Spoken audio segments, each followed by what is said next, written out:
خذوه فغلوه ثم الجحيم صلوه ثم في سلسلة ذرعها 70 ذراعا فاسلكوه. الحاقة ما الحاقة وما أدراك ما الحاقة كذبت ثمود وعاد بالقارعة فأما ثمود فأهلكوا بالطاغية وأما عاد فأهلكوا بريح صرصر عاتية سخرها عليهم 7 ليال و8 أيام حسوما فترى القوم فيها صرعى كأنهم أعجاز نخل خاوية فهل ترى لهم من باقية وجاء فرعون ومن قبله والمؤتفكات بالخاطئة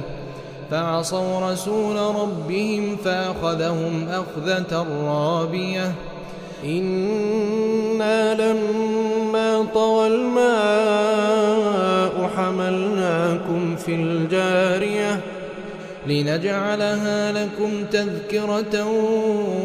وتعيها أذن واعية فإذا نفخ في الصور نفخة واحدة وحملت الأرض والجبال فدكتا دكة واحدة فيومئذ وقعت الواقعة وانشقت السماء فهي يومئذ واهية والملك على أرجائها ويحمل عرش ربك فوقهم يومئذ 8 يومئذ تعرضون لا تخفى منكم خافية فأما من أوتي كتابه بيمينه فيقول هاؤم اقرءوا كتابيه إني ظننت أني ملاق حسابيه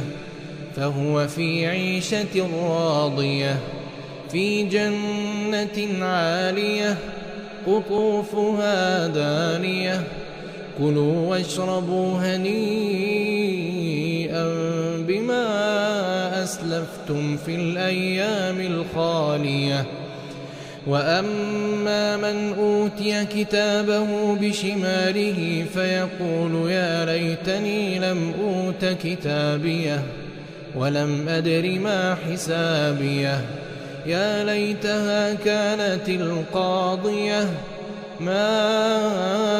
أغنى عني ماليه هلك عني سلطانيه خذوه فغلوه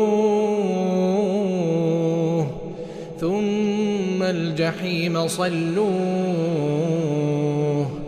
ثم في سلسلة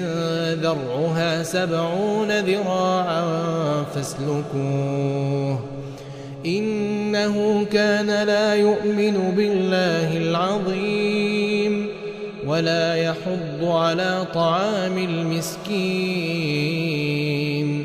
فليس له اليوم هاهنا حميم ولا طعام إلا من غسلين